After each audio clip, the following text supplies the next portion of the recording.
Hey friends, Mark Holmes here for my buddy Cowboy Joe Boo, and as always, thank you guys for watching, commenting, and subscribing to the Joe Boo Sports Report. Without you guys, this literally doesn't work. And look what the cat has drug in tonight.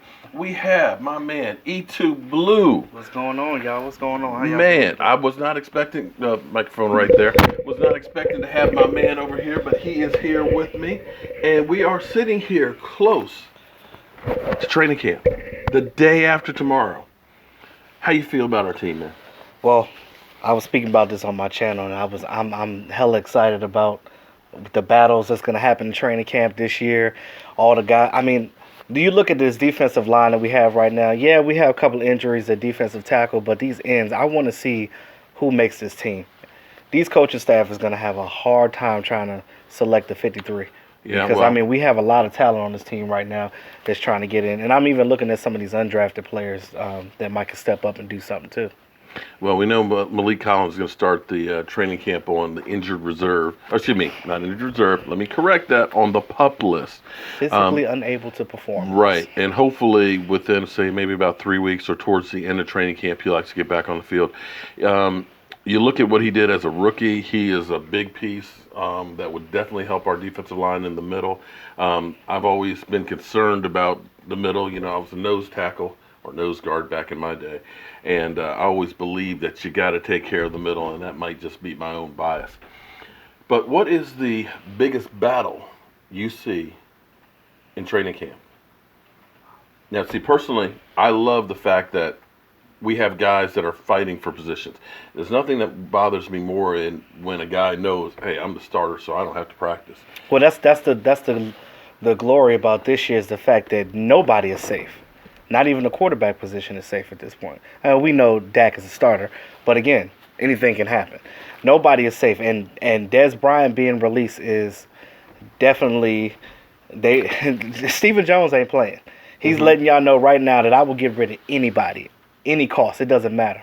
If you messing up and you ain't doing what this team is set out to do, then you're not going to be on this team. But I look at wide receiver core. The wide receiver core is a hell of a battle right now because we don't know who's going to be there. You know, I'm sitting here looking. One of the two of us played arena football, and one of us didn't. I'm just looking at, you kind of small.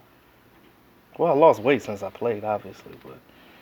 Okay, you know, Joe Thomas from the Browns, since he's retired, he's dropped 50 pounds. Oh, yeah. So he ain't because as when you're swole not as he used playing to no be. more, you don't have to maintain a certain weight. And that's another thing people don't understand. When you're playing football, you're on strict diets. You have to, and Demario Davis told you too. It's not as easy as you guys think it is. You have to maintain a certain weight. And different coaching staffs and different teams will tell you, hey, I want you to be this weight or you can't play this position. Well, unfortunately, I'm about 40 pounds away from my playing weight, in the wrong direction. I wish I could have weighed this much when I played football in college. Believe me, I tried to get there. And now, you know, life sucks because I can't get back to where I was in college. But if I could, boy, I'd have to buy new clothes. But those days are in the past. That's why we're on the fan side and we're looking at the different things. See, the thing about us is because we've played football. We've been on the side of the fence where we've been on organized sports teams, so we see the different things that some other fans that never play football or doesn't really know about the game. The thing I love about Dallas Cowboy fans, we have fans all over the world. We're an international fan base. Shout out to Mark Sampson. Just having fans from like London and all parts of the all parts of the globe. Yeah, it's awesome, and they come from a soccer background. So when they come to see American football, they're like, "Oh, this is nice. It's similar to rugby." So they look at rugby and they're like, "Okay, well, I could get into American football." And when they see that star, they're like, they see that fan base, and when you see that star, it's traditional. You know what I mean? It stands for a lot. Well, the funny thing about being a Cowboys, it seems like for as much garbage as we get and being the hype team that we are, I mean, let's be honest. We haven't been to Super Bowl since '95. In fact, Michael was only 5 years old the last time he went to Super Bowl. He can hardly remember it. I remember every one of their Super Bowls because I'm old as hell.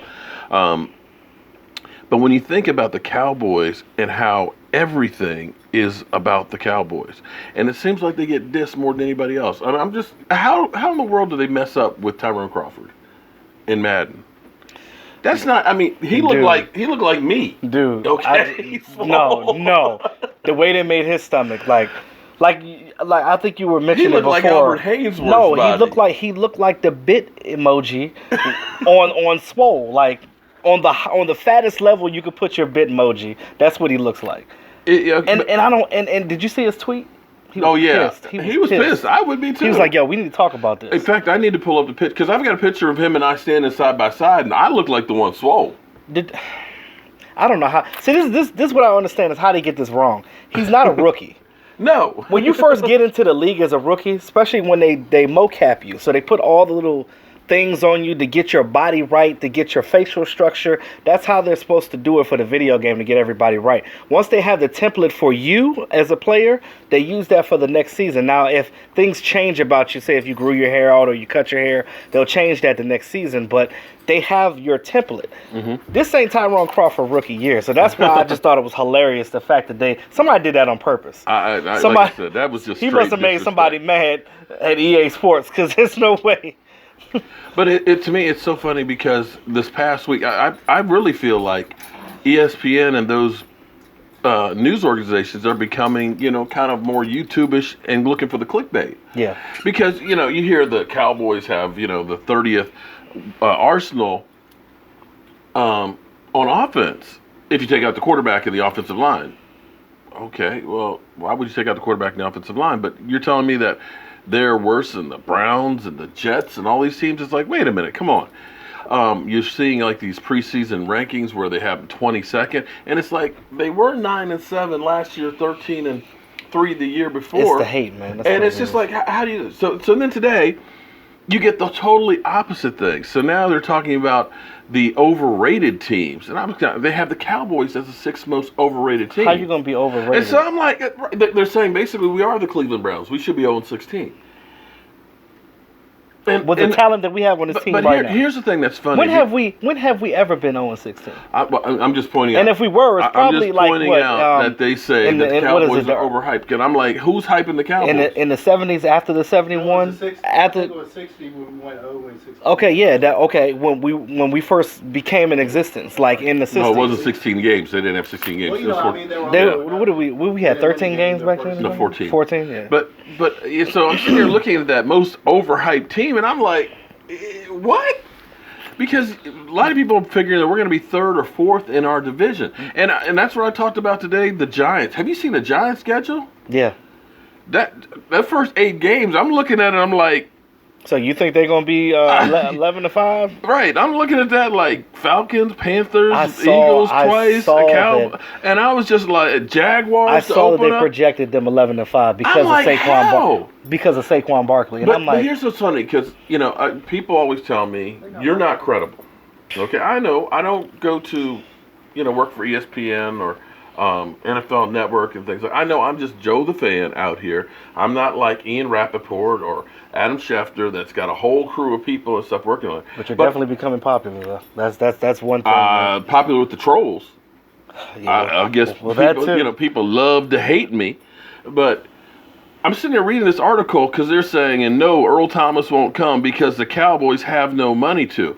And I'm like, so you are an expert doing an article for a national publication, and you don't realize that the Dallas Cowboys right now have the 9th most amount of money on the cap.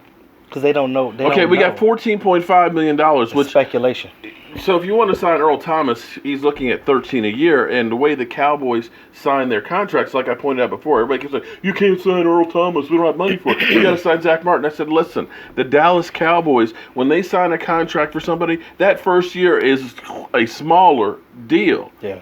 Zach Martin, we actually signed him and picked up an additional $3.5 million. The problem is people don't understand how contracts work. They really don't.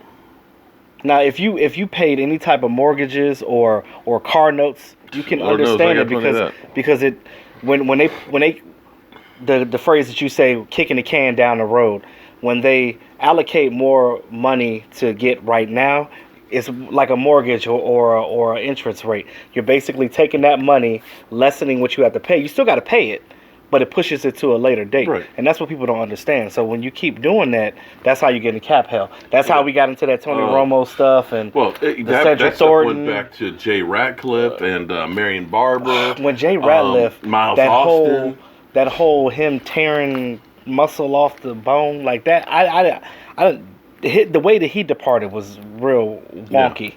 Well, see, and that was the Cowboys' problem is they rewarded players for like one good year. Yeah. And they ended up just like blowing Marion Barber had it was a $45 million contract. And he wasn't even a full-time starter. He was sharing time with Julius Jones. Yet you had that big contract, and you looked at him and said, that's cool. That's like the original Beast Mode, but that style wasn't going to last for long. Your body just couldn't take it. No, it doesn't. Miles Austin had hamstring issues before that breakout year, but yet we signed him to a big contract. So for all those years, we were dealing with getting those. And so, yes, we have $24 million in dead money right now. But come next year, we're going to have somewhere between $50 and $80 million on the cap. And that's before they start making any of the bloodletting that'll happen where you look at guys like possibly like a Tyrone Crawford and say, okay, that's $9.5 million. We've got young people that are in the kitty that can take that place. So, I don't so think money they're is gonna not an issue with that one. I don't think they'll re-sign Crawford unless he takes less money.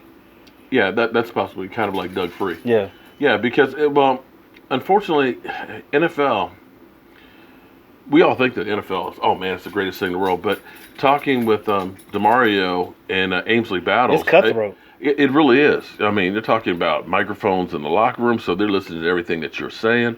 And there is no stability. You look at DeMario, who last year, I believe he was second in tackles or third in tackles. He had like 133 tackles, 5 sacks, a couple interceptions. 5 sacks and a couple interceptions. And he was drafted by the Jets, got sent to Siberia with the Cleveland Browns, and then came back to the Jets, and now is in New Orleans. So you think about being with the Jets, the Cleveland Browns the next year, the Jets, and New Orleans. You're in 4 different cities, and he is a Pro Bowl player. The guy, average player out there, some of these guys get cut and brought back 4, 5, 6 times in a season. There is no stability, and your career is short-lived. And just imagine how, put this in perspective, guys. When you look at a player that's on a practice squad, a lifelong practice squad player, a player that never becomes a core player, if you know that you're not a core player, you know that you better not get by no house because you are going to move from pillow to post because anybody could poach you off their practice squad. You could go to any city. So you're just renting rooms. You're month to month on your part. But see, that wears a toll not only on your body but on your psyche too because you have to keep moving. And if you're in a relationship or you're married, that's really difficult too because then you have to keep uprooting. Yeah. And it's not, and again, you get a 1099. And it's not like they're paying for you to move. When they cut you, that's it. Yeah. Whatever money you have, I hope you saved it because that's what you're working with. Mm-hmm. And it's not as glamorous as you think it is. Now, these quarterbacks and these players that's been on the team, one team their whole career, those are the blessed ones. Yeah. Those are the ones that are living a life. But everybody doesn't live like that. No, not at all. And when you think about it, some of these guys get screwed up, and the only thing they've ever done is football. So now you're talking about being 22, 23 years old and have no idea what you're going to be doing for the rest of your life, and you got no money. So it could be really good, but also the wear and tear on your body is just unbelievable. And I tip my hat to all of the people out, to all the players out there that do what they do week in and week out. For our entertainment because they're taking years off their lives. Yeah. But my Cowboys, they're going to be back. I have gone on the record saying I think the Cowboys will go 11-5 this season. Oh, real quick though. Yeah. I had a couple of subscribers talking about they were nervous about the wide receiver core. What did you think? What do you think about the wide receiver core we're moving forward? Here's the thing that I feel good about. Speed kills. I look at where our receivers have come from. It'd be one thing if they were coming from, like, say, New England or from New Orleans, and they weren't having that many catches. We're talking about the Jets, and we're talking about Jacksonville. We're not talking about 2 teams that light the ball up and are great passing. The fact that Allen Hurns got 1,000 yards in Jacksonville, with a subpar quarterback. It, to me, says okay, and it's not like they had a great offense around them. I look and say, if the offensive line is good, if the offensive line gives Dak Prescott time, you give the quarterback 4 or 5 seconds, somebody's going to be open. One thing that I said on my channel about this wide receiver core, I'm not worried like some people are. See, everybody's so focused on us not having a number one receiver. I'm not too worried about that because we already know that Dak plays better when he throws to 6 or more receivers. When he has that ability to spread the ball around and not worry about, okay, I got to give it to this one person right here because he's making a certain amount of money. And he's got to get his just due, or he's going to get cut and he's going to be in my ear about it. No, you mentioned Allen Hurns. If you look at tape from when he was with Jacksonville, it was many plays that I watched where the ball wasn't even where it was supposed to be, and he would stop his route. He would stop his route, come back, get the ball, and still elude the player that's on his tail and get past him for the first down. Yeah, people talk about Dak's ball placement. Come on. Michael Gallup, our 3rd round pick. Now, like I said before on my channel, you guys, I'm not going to put too much praise on somebody coming in their first year at wide receiver because I want to say that outside of quarterback, that's one of the hardest positions to transition from the collegiate to the NFL level. But once he gets into the groove of the NFL and he learns and the game slows down for him, he's going to be a beast because he high points that ball, he gets it, and he's a smooth route runner. All of our receivers right now are either fast or they're great route runners. And I'm telling you right now, I mean, there's nothing that you can say right now. You shouldn't worry. You shouldn't have reasons to worry right now. Well, a lot of people say, well, Dez Bryant took 2 players out of the mix and everything else, and without Dez Bryant, the offense would have failed. And I'm kind of like, this. I don't know that Dez was covered double covered that often. I think Cole Beasley was double covered more than this Dez past was. year he definitely was, because Dez cannot get separation, and that's not to say that Dez wasn't a good receiver. He is a different kind of receiver than what Dak Prescott has had in his past. Tony Romo could throw him open and throw into those tight windows. Dak Prescott needs some more time and seasoning to get to that point. But he's better served at finding that open man. The numbers will bear out. When he gets more than 7 wide receivers in a game, you're winning that game. When you're hitting less of those wide receivers, not so much. So, how you doing, Simba? What you doing down here? So I'm not so worried about that. As long as we get the running game going, as long as the offensive line stays healthy, I think we're going to be in great shape. I believe so, too. And that offensive line, with Connor Williams right there in between those 2 Pro Bowlers, let's hope I think he's going to be good.